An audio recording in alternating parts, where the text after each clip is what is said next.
আচ্ছা, একটা হচ্ছে কনশাস মাইন্ড, একটা হচ্ছে সাবকনশাস মাইন্ড, আর একটা হচ্ছে কি মাইন্ড আমার আনকনশাস মাইন্ড। এটা বোঝার জন্য আমি একটু আপনাকে বাংলায় বলি। আমি কনশাস মাইন্ডটাকে আমি বলি চেতন মন বলি, চেতন কি বলবো চেতন। আর এবার আমি মাঝখানেরটা লিখবো না, আনকনশাসে চলে যান সেটাকে লেখেন অচেতন। আনকনশাসে কি লিখবেন অচেতন। এবার আসেন হচ্ছে গিয়ে সাবকনশাস। সাবকনশাস মানে কি, যেহেতু আমি এটা মাঝখানে রেখেছি, কোথায় রেখেছি মাঝখানে রেখেছি, সাবকনশাস মানে হচ্ছে অবচেতন। সাবকনশাস মানে কি আমার অবচেতন মন। তার মানে আমার তিনটা মাইন্ডের স্টেট পেলাম, এই তো পেয়েছেন লেখেন।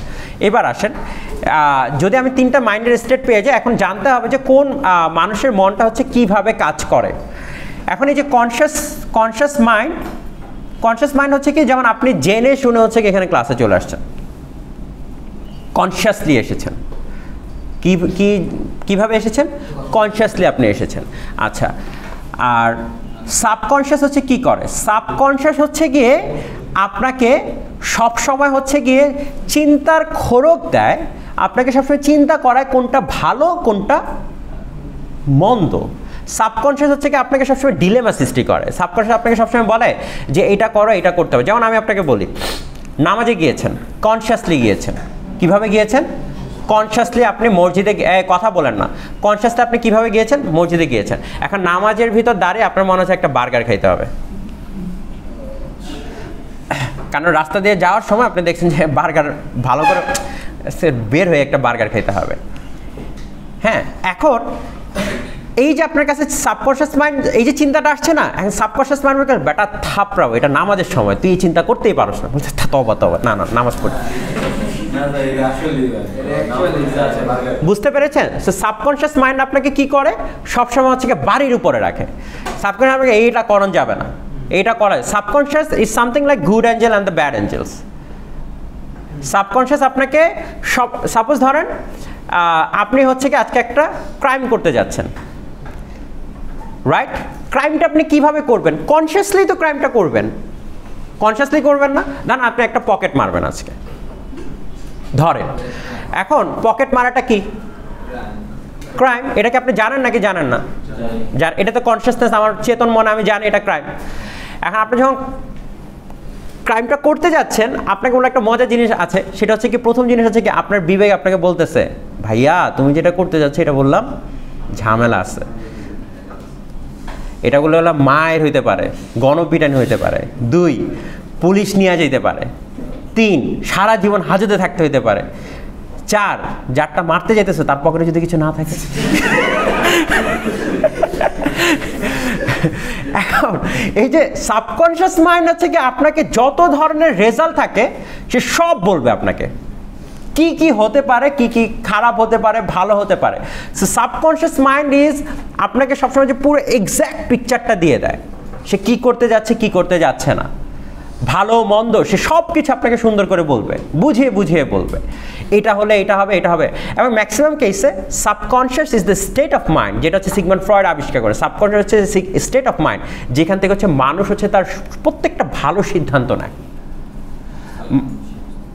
সাবকনশাস থেকে। সে হচ্ছে গিয়ে তার খারাপ চিন্তাটাকে হচ্ছে সাবকনশাস দ্বারা হচ্ছে ধামাচাপা দেয়, ঠিক আছে? আচ্ছা, এবার আসেন আনকনশাস মাইন্ড কি। আনকনশাস মাইন্ড হচ্ছে গিয়ে মনের হচ্ছে সেই স্টেট যেটা আপনি চান না মানুষ জানুক। বুঝে গেছে? এটা কি মন আমার আনকনশাস মন। বাংলা কি? No no no no no, অচেতন, মানে you are senseless absolutely. Okay, done. এখন কিরকম হতে পারে এবার আসেন উদাহরণটা দিই। এটার আরো শুদ্ধ সংজ্ঞা হচ্ছে এরকম, আনকনশাস মাইন্ড হচ্ছে সেই স্টেট অফ মাইন্ড যেখানে হচ্ছে গিয়ে মানুষের অনাকাঙ্ক্ষিত আশা প্রত্যাশাগুলো হচ্ছে বালিশ চাপা দেওয়া থাকে, সেটা কখনো প্রকাশ করতে চায় না। কি করতে চায় না? প্রকাশ, সেটা কাউকে বলতে চায় না। এটা হচ্ছে তার, এটাকে বলা হচ্ছে সাপ্রেসড ডিজায়ার, ধামাচাপা দেওয়া ইচ্ছা। বুঝতে পেরেছেন? মানে এটা সবসময় ধামাচাপা দেওয়া থাকে, এই কথা আপনি কাউকে বলতে চান না, এই ইচ্ছা আপনি কাউকে বলতে চান না। এখন এরকম কিরকম হয় এবার চলেন আমরা একটা উদাহরণ দিই। ধরেন একজন মাতাল, সে কনসিয়াসলি গিয়ে কি পান করেছে? কনসিয়াসলি গিয়েছে নাকি আনকনসিয়াসলি গিয়েছে? কনসিয়াসলি গেছে, ঘুরে ঘুরে নাচে নাচে গেছে, মদ খাইতে গেছে। এবার খাওয়ার পরে যেটা হয়েছে সেটা কি হয়েছে? এবার বললাম সে অচেতন মনে আছে, এবং দেখবেন মদ খাওয়ার পরে সে যে কথাগুলি বলতেছে সেটা হচ্ছে তার সাপ্রেস ডিজায়ার হচ্ছে কি ফুলে ওঠে। তার মনের ভেতরে যেগুলি হচ্ছে কি কোনো এক্সিস্টেন্স নাই, সে হচ্ছে কি ফিল হচ্ছে নাকি? আচ্ছা, তার যে সাপ্রেস ডিজায়ারগুলো থাকে, সে সাপ্রেস ডিজায়ারগুলো হচ্ছে গিয়ে সেদিন ফুলকির মতো বের হওয়া শুরু করে। এখন আপনি চিন্তা, ভাই এটা কে? বুঝবি না এটা কে? ইটস ওয়াই বিকজ হচ্ছে কি এটা হচ্ছে সাপ্রেস ডিজায়ার, আনকনসিয়াস মাইন্ড, যেটা হচ্ছে এখন রিভিল হওয়া শুরু করেছে, যেটা আপনি কখনো কাউকে বলতে চান না, এটা এখন ওপেন হয়ে গেছে। Unconscious mind, because you are unconscious, এবং আপনি হচ্ছে কি আনকনসিয়াস মাইন্ডের সব কথাবার্তাগুলি বলা শুরু করে দিয়েছেন। আমরা পাগল কাকে বলি? আমরা আমরা আমরা আমরা তাকে পাগল বলি, তাকে আমরা সাইকো বলি। একটা মজার জিনিস দেখেন, যাকে আপনি পাগল বলছেন তার ইংরেজি শব্দ হচ্ছে কি সাইকো। হি ইজ এ পাগল। এবং মজার বিষয় হচ্ছে কি সাইকো বললাম হচ্ছে পাগল না, সাইকো মানে হচ্ছে কি মনোবিদ্যা। হ্যাঁ, আপনি বললাম তার মানে যাকে আপনি সাইকো বলছেন, আমরা বলেন না লোকটা একটা সাইকো, ভাই লোকটা তো সাইকো না। আপনি দেখেন সাইকোলজি কি, শব্দটার নাম কি? মনোবিজ্ঞান। কি বিজ্ঞান? মনোবিজ্ঞান। এখন কথা হচ্ছে কি লোকটাকে যে আপনি পাগল বলছেন, কেন বলছেন? না, লোকটাকে পাগল এই জন্য বলছেন because he is driven by the unconscious mind. সে সবসময় ফারদিন সাহেব, সে সবসময় কি দিয়ে চলে? সবসময় আনকনসিয়াস। যেটা আপনার কাছে আর আমার কাছে কনসিয়াসলি সেটা হচ্ছে ইররিলেভেন্ট মনে হয়। বুঝতে পেরেছেন? সেই জন্য আমি আর আপনি তখন তাকে কি বলি? পাগল বলে আখ্যায়িত করি। কিন্তু সে বললাম দেখবেন যে উল্টা পাল্টা করতে। আপনি ভাবেন না ভাই তোমার কি বুদ্ধি নেই, তুমি এখানে কি করতেছো? নাও, কারণ হচ্ছে কি সে পুরো যে তার যে পুরো শরীর, তার যে মন, সেটা কি দ্বারা ড্রিভেন? আনকনসিয়াস মাইন্ড দ্বারা ড্রিভেন। অ্যান্ড দ্যাটস ওয়াই সে হচ্ছে কি এই ধরনের চিন্তা ভাবনাগুলি করে। সেই জন্য আপনি যখন কেউ আনকনসিয়াস মাইন্ড দ্বারা ড্রিভেন হয়, তখন আপনি বললাম তাকে কি বলেন? পাগল বলেন। বুঝে গেছে এবার পার্থক্যগুলো? আচ্ছা, এবার আসেন এই পুরো উপন্যাসটা যখন আমরা পড়তে যাচ্ছি, এই পুরো উপন্যাসটার ভেতরেই হচ্ছে কি এই তিনটা মাইন্ডের লেয়ার। কনসিয়াসলি সে যখন চিন্তা করে বলে যে ছি ছি ছি, এটা জীবনও চিন্তা করা উচিত না। সাবকনসিয়াসলি, এবং সে যখন এটা চিন্তা করে এটা করা উচিত না, কিন্তু আনকনসিয়াস মাইন্ড এসে তাকে এতটা বেশি ডিস্টার্ব করে যে এখানে সাবকনসিয়াস আর কনসিয়াস মাইন্ড হচ্ছে গিয়ে ধামাচাপা খেয়ে যায়। এখন আপনি চিন্তা করেন, আমরা যে 8 বছর আগের একদিন একটা কবিতা পড়েছিলাম, মনে আছে? সেখানে জীবন দাস আপনাকে বলেছিল জ্যোৎস্নায় তবু জ্যোৎস্নায় সে দেখিল কোন ভূত। হ্যাঁ, এখন আপনার আমার কাছে মনে হয় না যে কি এমন দেখলো যে সে গলায় দিয়ে দড়ি দিয়ে দিল? কোন শক্তিটা? এই আনকনসিয়াস মাইন্ড। মানুষের আনকনসিয়াস মাইন্ড হচ্ছে কি ঘুমিয়ে থাকে, বাট এটা যখন জাগে তখন হিউম্যান বিংস হচ্ছে কি আর হিউম্যান বিংস থাকে না, হি বিকাম সামথিং ডিফারেন্ট। সে তখন একটা উন্মাদনায় চলা শুরু করে। তখন আপনি তাকে সাধারণ মানুষের সাথে মিলাতে পারবেন না, তার চিন্তা ভাবনা কথাবার্তা সব কিছু অসংলগ্ন মনে হবে। এটা যদি আমরা চিন্তা করি আবার ঘুমানোর সময় আপনি কি করেন? অনেক সময় কথা বলেন না? ঘুমের ভিতরে আপনি কথা বলছেন না? ঘুমের ভেতরে হচ্ছে কি, ঘুমের ভেতরেও মানুষ হচ্ছে একদম তার, যখন এটাকে বলা হচ্ছে কি আমরা যে একটা শব্দ বলি সাউন্ড স্লিপ। কি স্লিপ বলি? Sound sleep. এই স্লিপটা হচ্ছে সেই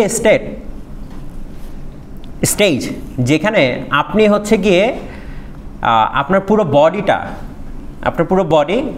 আপনার উপর আর কোনো কন্ট্রোল, আপনি পুরো বুঝতে পারেন। আপনি দেখবেন যে স্বপ্নের ভেতরে হচ্ছে কি যে আপনার যা কিছু ঘটে এই সব কিছু হচ্ছে কি যে আনকনসিয়াস মাইন্ডের উন্মাদনা, সব কিছু যেটার সাথে বাস্তবতা কোনো মিল নাই। এবং আপনাকে আরেকটা মজার জিনিস বলে রাখি যে, এবং মজার বিষয় হচ্ছে আপনি ঘুমের ভিতরে যা কিছু হয় মানুষের সাথে, এটা বললাম আপনার আমলনামায় কখনো লেখা হবে না, বিকজ আল্লাহ জানে এটা হচ্ছে আনকনসিয়াস মাইন্ডের চিন্তা ভাবনা, সেটা কখনো লিপিবদ্ধ করা হয় না।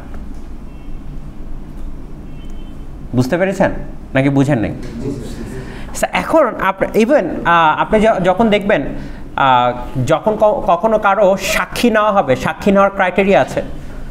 তার ভিতরে বললাম উম্মাদ অথবা পাগল, সে নাবালক, অথবা যিনি হচ্ছে কনসিয়াসলি সিদ্ধান্ত নিতে পারে না, তার সিদ্ধান্ত বললাম অথবা সাক্ষী বললাম কখনো নেওয়া হয় না।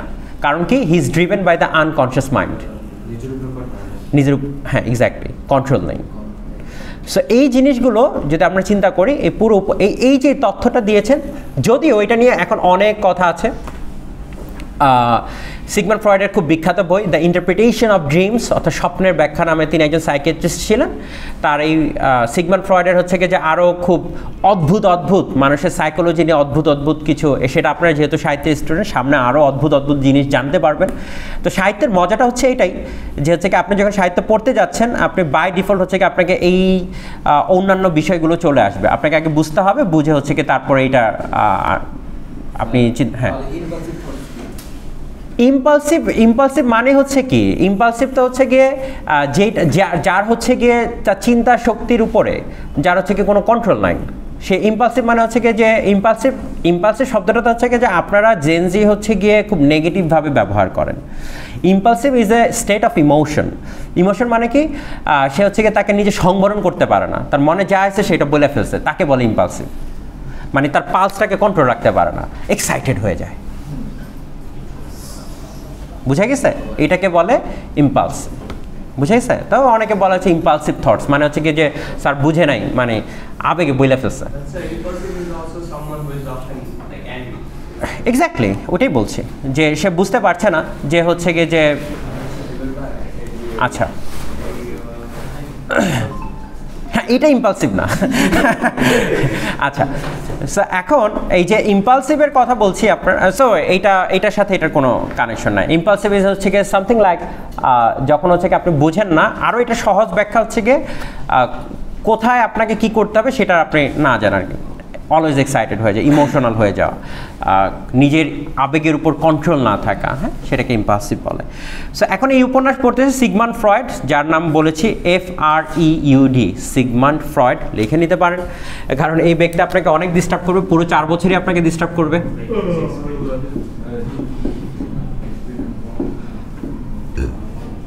তিনি একজন অস্ট্রিয়ান। কোনটা? আচ্ছা, এখন দেখেন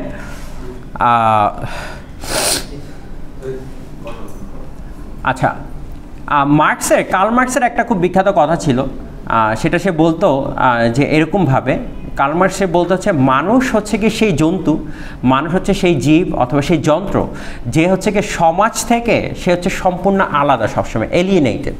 সে হচ্ছে সমাজটাকে থেকে সে সবসময় নিজেকে নিঃসঙ্গ করে রাখতেই সে বেশি পছন্দ করে। এটার কারণটা কি? কারণটা হচ্ছে কি মানুষ হচ্ছে কি বাই ডিফল্ট সমাজে যে নর্মস অ্যান্ড টার্মসগুলো থাকে, মানুষ সহজে এই জিনিসগুলো মেনে নিতে পারে না। কারণ মানুষ হচ্ছে কি মানুষের ভিতরে এক ধরনের উদ্দীপনা কাজ করে, মানুষের ভিতরে এক ধরনের চিন্তা বোধ কাজ করে, যে বোধ দ্বারা হচ্ছে সে পরিচালিত হতে চায়। কিন্তু সমাজের কারণে, সমাজ হচ্ছে গিয়ে কী করে, সমাজের কারণে হচ্ছে কি যে রিয়েলিটি, বাস্তবতা যে জিনিসটা সে যখন দেখে, তখন হচ্ছে গিয়ে যখন দেখে যে তার সাথে মনের মিলটা হচ্ছে না, তখন সে কী করে আস্তে আস্তে সমাজ থেকে তাকে আলাদা করে ফেলে। যখন বুঝে যায় যে এই সমাজ হচ্ছে কি তাকে আর কিছু দেওয়ার নেই, তখন সে আস্তে আস্তে সমাজ থেকে কি করে ফেলে, নিজেকে এলিয়েনেটেড করে ফেলে, আলাদা করে ফেলে। যখন সে বুঝে যে মানুষ হচ্ছে কি একটা সিঙ্গেল ফোর্স, যে কিনা হচ্ছে সমাজটাকে পরিবর্তন আর করতে পারবে না, অথবা সমাজে হচ্ছে কি তার সেই ধরনের কোনো কন্ট্রিবিউশন অথবা সমাজ তার কথা শুনবে না, তখন মানুষ সমাজ থেকে আস্তে আস্তে আলাদা করে ফেলে। এবং সমাজের আরেকটা জিনিস হচ্ছে কি, সমাজ কি মানুষের আনকনশিয়াস মাইন্ডের যে কথাবার্তা থাকে, সেটা কি সমাজ কিভাবে দেখে, সমাজ কি সেই জিনিসটাকে কি লিগ্যালাইজ করবে, সমাজ কি সেই জিনিসটাকে বৈধতা দিবে মানুষের আনকনশিয়াস মাইন্ডের চিন্তা ভাবনাকে? এখন সমাজ যেহেতু এটা বৈধতা দিবে না, এবং সমাজ মানুষ যেহেতু তার আনকনশিয়াস সাপ্রেস ডিজায়ার নিয়ে সে কখনো কথাও বলতে পারবে না, তখন মানুষ কি করে, এই আনকনশিয়াস মাইন্ডের কথা সে কার ভিতরেই রাখে, সে নিজের ভেতরেই রাখে। সে বললাম এটাকে চায় না, লাউড স্পিকারে দিয়ে কখনো কাউকে বলে না। আচ্ছা, যেহেতু সে লাউড স্পিকার দিয়ে কখনো কাউকে বলছে না, তখন কি হয়, এটা বললাম একটা বার্ডেন তার ভিতরে সৃষ্টি করে। কি সৃষ্টি করে? বার্ডেন। এবং মানুষ বললাম হচ্ছে দিন শেষে হচ্ছে কি যত বেশি সে নিজের উপরে টর্চার করে, যেটাকে আমরা বলি হচ্ছে সাইকোলজিক্যাল টর্চার অথবা হচ্ছে মনস্তাত্ত্বিক অত্যাচার, সেই অত্যাচারটা তৈরি করা হচ্ছে মানুষের আনকনশিয়াস মাইন্ড থেকে হয়। যে সে যখন দেখে যে তার কোথাও সমাজে তার ইচ্ছা শক্তির ফলন কোথাও নাই, কেউ হচ্ছে তাকে কোনো দাম দেয় না, তখন হচ্ছে কি সে তার এই ইচ্ছা শক্তির যে বার্ডেন বোঝা, সে বোঝা থেকে মুক্তি পাওয়ার জন্য সে হচ্ছে কি বিভিন্ন ধরনের স্টেপ নিয়ে থাকে। তার ভিতরে একটা স্টেপ হচ্ছে কি মানুষ দেখবেন যে হচ্ছে আত্মহত্যা করে ফেলছে। আমরা বলি না অনেক সময় মানুষ কেন আত্মহত্যা করলো, আরে বাবা জীবন তো আমারও যাচ্ছে, আপনারও যাচ্ছে, সবাই যাচ্ছে, কেন সে আত্মহত্যা করে? এই probably the burden of the unconscious mind, যেটা সে আর নিতে পারে না। বুঝতে পেরেছেন? এবং আপনি তো আত্মহত্যা করার পরে তো তাকে গিয়ে জিজ্ঞেস করতে পারছেন না, যেটা জীবন চেষ্টা করেছিল, ভাই তুমি মারা গেছো কেন, বলো, একটু ফিরে এসে হলেও বলো কেন তুমি। তখন জীবনদাস কি বলেছিল? খেলা করে, অন্তর্গত রক্তের ভেতরে খেলা করে এক বিপন্ন বিস্ময়। এই যে আনকনশিয়াস মাইন্ডের কথা সে বলছে আপনাকে, যে জিনিসটা খেলা করার কারণে আমি আপনি হচ্ছে গিয়ে আনকনশিয়াস মাইন্ড যখন আপনার কনশিয়াস মাইন্ড থেকে খুব বেশি পাওয়ারফুল হয়ে যায়, then you take the drastic decision in your life. আপনার কাছে কি মনে হয় একটা মানুষ দড়ি হাতে যাচ্ছে অথবা একটা মানুষ 20 তলা ছাদ থেকে লাফ দিবে, what do you think? Is he in the conscious state of his mind?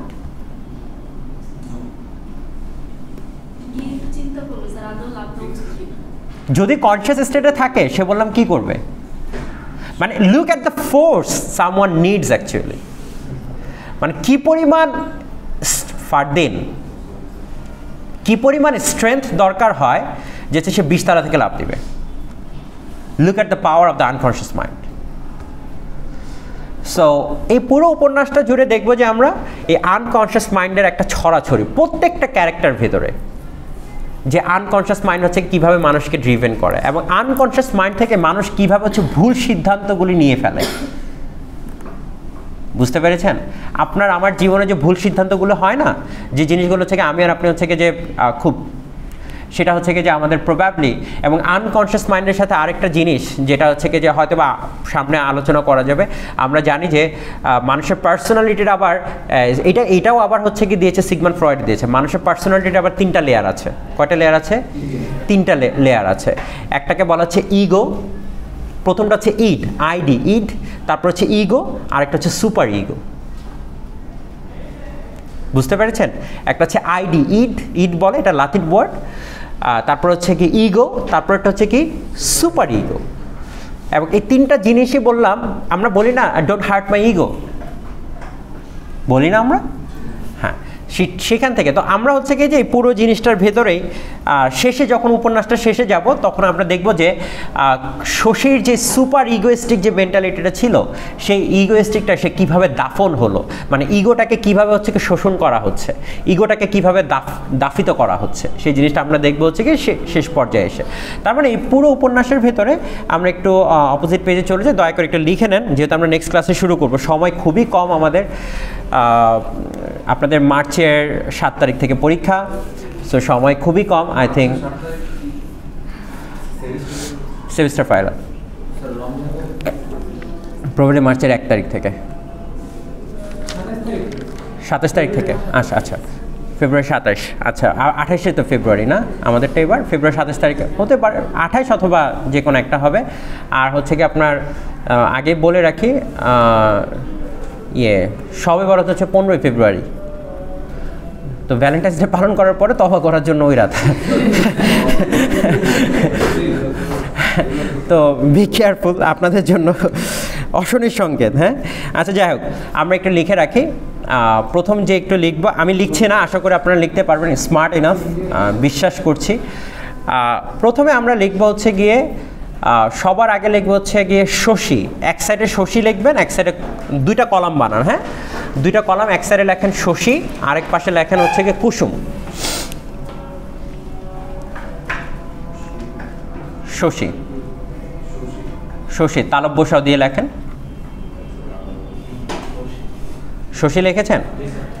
আরেক পাশে লেখেন হচ্ছে কি কুসুম, দিয়েছেন বার। আচ্ছা, সেখানে দেখেন শশীর যখন লিখছেন, শশীর পাশে আমি জাস্ট বলবো যেটা সেটা লেখেন। শশীর নিচে লেখেন হচ্ছে গোপাল, গোপাল, গোপাল হচ্ছে ওর বাবার নাম, গোপাল লিখেছেন। আচ্ছা, গোপাল হচ্ছে কে? শশীর বাবা, তাহলে পাশে দিয়ে লিখে রাখেন বাবা, বাবা লিখে রাখেন। আচ্ছা, তারপর যে ক্যারেক্টারটা আসবে সেটা আবার ইম্পর্টেন্ট, শশীর সাইড থেকে আসবে, সেটা লিখে রাখেন হচ্ছে গিয়ে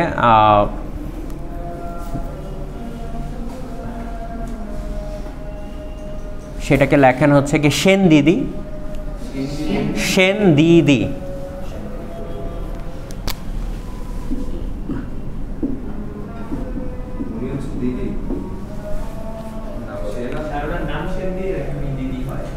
নামই সেন দিদি, আর সবাই হচ্ছে সেন দিদি বলেই ডাকে। এইটাতে হচ্ছে কি একটা স্টার মার্ক দিয়ে রাখেন, এটা একটা ডাউটফুল সম্পর্ক, আনকনসিয়াস মাইন্ডের সম্পর্ক, লিখেছেন।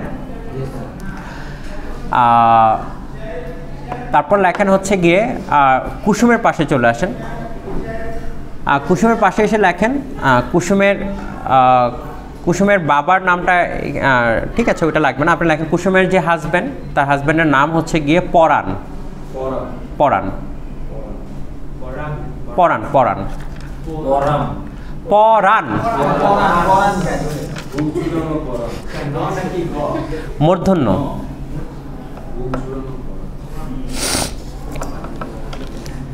আচ্ছা, লিখেছেন।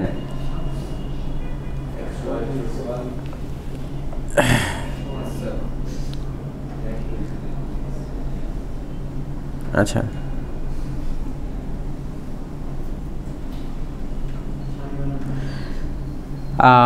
পরাণ হচ্ছে গিয়ে কার? কুসুমের হচ্ছে গিয়ে হাজব্যান্ড। আর পরাণের এরপর লেখেন হচ্ছে মতি, মতি, কুসুমের সাইডে লেখেন মতি। আপনার তো খুব বাজে অবস্থা আপনাদের, মতি, মতি লেখেন, ম ত রস্বীকার, মতি। মানে আপনার নামটাও বুঝেন না আসলে, মানে কেউ যদি বলে আমার নাম এইটা, আপনি তো বলবেন যে কোনটা। আচ্ছা, মতি হচ্ছে পরাণের বোন, অর্থাৎ কুসুমের ননদ। পরাণের কি হয়? বোন হয়। আপনি কোথায় লিখছেন? কলম নাই? এত আবেগী হইলে হবে? কলম নেন, ধরেন। এত গরিব হয়ে যাচ্ছেন দিন। লিখেছেন? আচ্ছা, কি লিখেছেন? মতি লিখেছেন। আচ্ছা, এবার শশীর সাইডে গিয়ে লেখেন, আচ্ছা ওই, হ্যাঁ আচ্ছা ঠিক আছে, কুসুমের সাইডেই থাকেন, লেখেন। আমি জানি এটা আমাকে লিখে দিতে হবে, সো আমি লিখে দিচ্ছি, নাহলে আপনারা বিভিন্ন নামে ডাকবেন। হারু ঘোষ, হ্যাঁ হারু ঘোষ, কুসুমের সাইডে লেখেন হারু ঘোষ।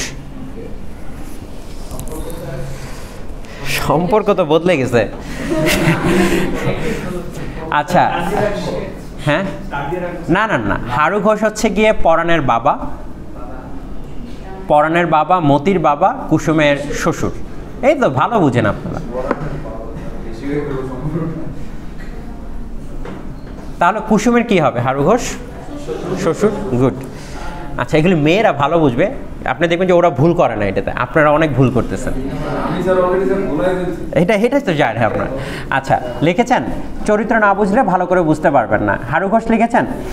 আচ্ছা, এবার শশীর সাইডে চলে যান।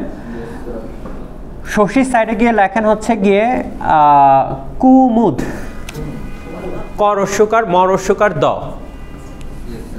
কুমুদ লিখেছেন? কুমুদ হচ্ছে কি শশীর বন্ধু। আচ্ছা, শশীর বন্ধু বলতে কি তিনি ডাক্তারি পড়াশোনা করতেন, কিন্তু ডাক্তারি পড়া, এটা এই কুমুদ হচ্ছে কি পুরো মানিক বন্দ্যোপাধ্যায়ের একটা চিত্র আর কি। আচ্ছা, লিখেছেন কুমুদ। কুমুদের ওই সাইডটাতে লেখেন। এরপর লেখেন হচ্ছে গিয়ে নন্দলাল। আচ্ছা, আগে বিন্দু লেখেন, বিন্দু। হ্যাঁ, শশীর সাইডে বিন্দু লেখেন। লিখেছেন? বিন্দু হচ্ছে কুসুমের বোন। কুসুমের কি হয়? বোন, সরি শশীর বোন। লিখেছেন? আচ্ছা বিন্দু, বিন্দুর পুরো নাম হচ্ছে, আমি বিন্দু নামই বলছি, বিন্দুর পুরো নাম হচ্ছে গিয়ে বিন্দুবাসিনী, বাট আপনি বিন্দু না লিখলেই হবে। হ্যাঁ আচ্ছা, অনেক জায়গায় বিন্দু, উপন্যাসে অনেক জায়গায় বিন্দুই বলছে। আচ্ছা, বিন্দুর যে হাজব্যান্ড তার নাম হচ্ছে নন্দলাল। লিখেছেন? পারবেন? আমি লিখে দিচ্ছি, নন্দলাল, এই যে এরকমভাবে লিখেছেন। শশীর দুলাভাই, এই তো বুঝতে পেরেছেন। হ্যাঁ, এগুলি মেয়েরা বের করে ফেলবে, আপনি খালি ক্যারেক্টারের নাম বুঝতে পারবেন। লিখেছেন নন্দলাল। আচ্ছা, এরপর দেখেন নন্দলালের পরে ওই পাশে লিখেছেন সব কিছু নন্দলাল। আচ্ছা, আর কুসুমের ওই সাইডে আরেকটা ক্যারেক্টার বাদ গেছে, লিখে রাখেন হারু ঘোষ। লিখেছেন না? হারু ঘোষের পাশেও লিখতে পারেন মোক্ষদা, এই যে মোক্ষদা, এটা হচ্ছে গিয়ে কুসুমের শাশুড়ি, অর্থাৎ হারু ঘোষের ওয়াইফ, পরাণের মা, মোক্ষদা খিও। হ্যাঁ, এখানে নামের সাথে কিছু হবে না। ইয়েস ইয়েস, লিখেছেন মোক্ষদা। হ্যাঁ না, একটু আছে, মোক্ষদা লিখেছেন। আচ্ছা আচ্ছা, তারপর লেখেন কুসুমের ওই সাইডে কুমুদ লিখেছিলেন, কুমুদের পাশে লিখে রাখেন হচ্ছে জয়া। জয়া, কুমুদের পাশে লিখে রাখেন জয়া। না, এটা হচ্ছে আরেকজন নাম যার সাথে সম্পর্ক ছিল, জয়া। লিখেছেন? আচ্ছা, ডান। ক্যারেক্টার বান্ধবী না, জয়া আরেকটা সিগনিফিকেন্ট ক্যারেক্টার, অবভিয়াসলি ছেলে। মতি, মতি লিখেছেন। আপনারা এই ধরনের সন্ধিহান আমি জানি। এখন এখন এখন হচ্ছে জেন্ডার এখন জেন্ডার আইডেন্টিফাই করতে হবে আমাদেরকে থ্রু দ্য নেমস। আপনাদের অবস্থা খুবই বাজে। আর শশী হচ্ছে গিয়ে প্রধান চরিত্র, শশী হচ্ছে একজন ডাক্তার, অনেকে গ্রামে ছোটবাবু বলে ডাকেন। আর শশী হচ্ছে গিয়ে অবভিয়াসলি, এখন আপনার কাছে কি মনে হয়, নিশ্চয়ই আপনি নারী বলে তাকে শশী ছেলে লিখেছেন। আচ্ছা, এরপর লেখেন, আমি যদি ঠিক না ভুলে যাই সেটার জন্য, এরপর লেখেন এই পুরো বক্সের বাইরে গিয়ে আরেকটা বক্স করেন, জাস্ট এরকম স্কোয়ার একটা বক্স করেন।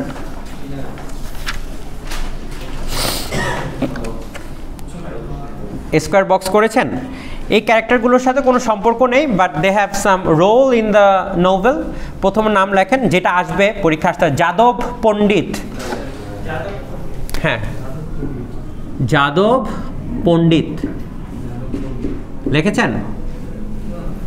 যাদব পণ্ডিত।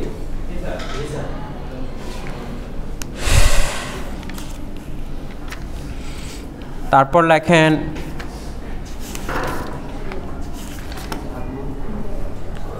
তারপর আরেকজনটা লিখে রাখেন যামিনী কবিরাজ। যামিনী কবিরাজ, বক্সের ভিতরেই কবিরাজ।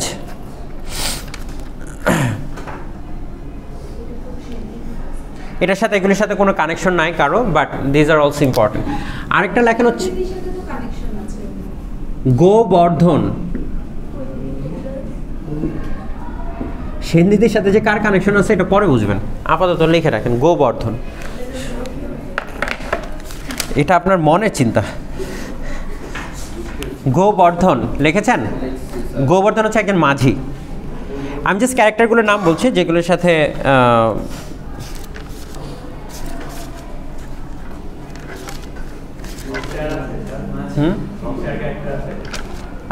আমি যদি আর ভুলে না যাই, আমি চাই মনে করার চেষ্টা করছি। হ্যাঁ আচ্ছা, লেখেন নিতাই। হ্যাঁ, নিতাই, ন রসিকা ত আকার, বক্সের ভিতরে লেখ নিতাই। লিখেছেন? জাস্ট এই ক্যারেক্টারগুলো আই বিলিভ যে আর ভুলছি না আমি।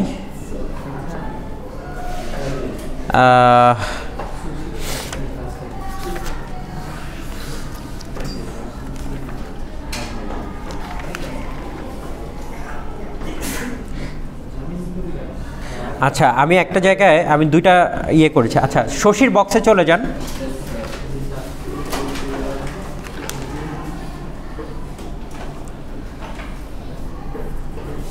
আচ্ছা বিন্দুবাসিনী লিখেছেন? আচ্ছা বিন্দুবাসিনী আরেকটা কি লিখছেন? নন্দলাল। আচ্ছা আরেকটা লেখেন কুন্দ। আচ্ছা কর অস্বীকার নয় তো, কুন্দ। আচ্ছা কুন্দ হচ্ছে শশীর বোন। হ্যাঁ বিন্দুবাসিনী হচ্ছে কি তার মেজ বোন, আর কুন্দ হচ্ছে কি তার ছোট বোন। কুন্দর হাজবেন্ডের নাম হচ্ছে নন্দলাল। হ্যাঁ ওইটা ভুল হয়েছে, কুন্দর হাজবেন্ডের নাম হচ্ছে নন্দলাল। ওইটাই মনে করার চেষ্টা করছিলাম, কুন্দ না বিন্দুবাসিনী। হ্যাঁ দুলাভাই। হ্যাঁ আচ্ছা না নন্দলাল হচ্ছে কুন্দর স্বামী। হ্যাঁ কুন্দর। আচ্ছা বিন্দুবাসিনীর স্বামী হচ্ছে স্বামীর কথা আসে না, শুধু বিন্দুবাসিনীর কথা এসেছে, তার মেজ মেয়ে।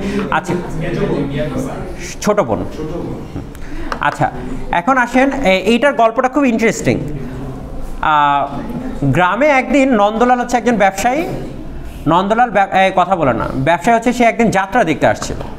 তো যাত্রা দেখতে আসার পরে যখন হচ্ছে কি গোপাল জানতে পারলো নন্দলাল হচ্ছে কি খুব বড় মাপের ব্যবসায়ী, তো রাতের বেলা হচ্ছে তার বাসায় দাওয়াত দিয়েছে। তো রাতের বেলা বাসায় দাওয়াত দিয়ে হচ্ছে কি সুন্দর করে খাওয়াইছে তাকে, ইচ্ছে খুব মেহমানদারি করলো। সকালবেলা যখন নন্দলাল বাসা থেকে, ফারদিন সাহেব কি সমস্যা?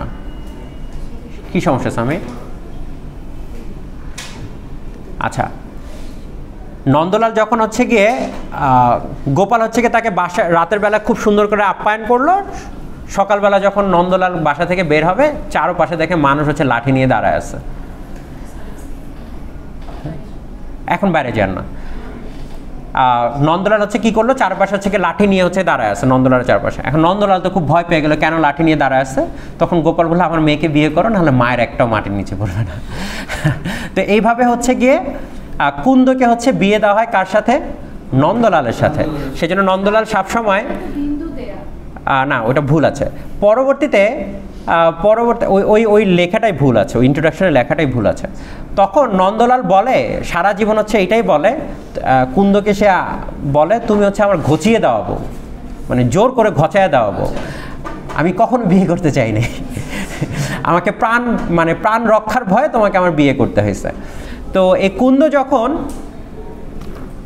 শ্বশুর বাড়ি থেকে গ্রামে আসতো, আসার সময় দেখতো কুন্দর গলার ভিতরে খালি স্বর্ণ আর স্বর্ণ, কিন্তু সামনের একটাও দাঁত নাই। তো মানিক বন্দ্যোপাধ্যায় বলতেছে যে হচ্ছে গ্রামে যখন আসে মানুষ বলতে, বাস জামাই কি বড় লোক, কি আদর করে, হ্যাঁ গলায় শুধু স্বর্ণ, হাতে শুধু স্বর্ণ। কিন্তু মানিক বন্দ্যোপাধ্যায় ঠাট্টা করে বলছে কিন্তু সামনের একটাও দাঁত নাই, মানে এত মায়ের খায় সামনের দাঁত একটাও নাই।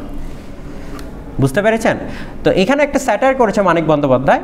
স্যাটারটা হচ্ছে এইটা, যে নারী হচ্ছে কি তার সুখটা ভাবে হচ্ছে গলায় কতটুকু স্বর্ণ আছে, এটা হচ্ছে তার কাছে সুখ মনে হয়, কিন্তু তার সামনে যে একটা দাঁতও নাই মায়ের খেতে খেতে, সেটা নিয়ে তার কোনো আক্ষেপ নেই। বুঝতে পেরেছেন? এটা হচ্ছে নন্দলাল, আমি জাস্ট ইন্ট্রোডাকশন বললাম। তারপর প্রথমে গল্পটা শুরু হয় একটা মৃত্যু দিয়ে, আর মৃত্যুটা হচ্ছে হারু ঘোষের মৃত্যু। হারু ঘোষকে কুসুমের শ্বশুর, পরাণের বাবা। আচ্ছা মতি লিখেছিলেন তো? আচ্ছা মতি হচ্ছে খুব একটা ইন্টারেস্টিং ক্যারেক্টার। Thank you. রেকর্ডিংটা অফ করে দেন, যান এবার আপনি বাইরে যেতে পারেন।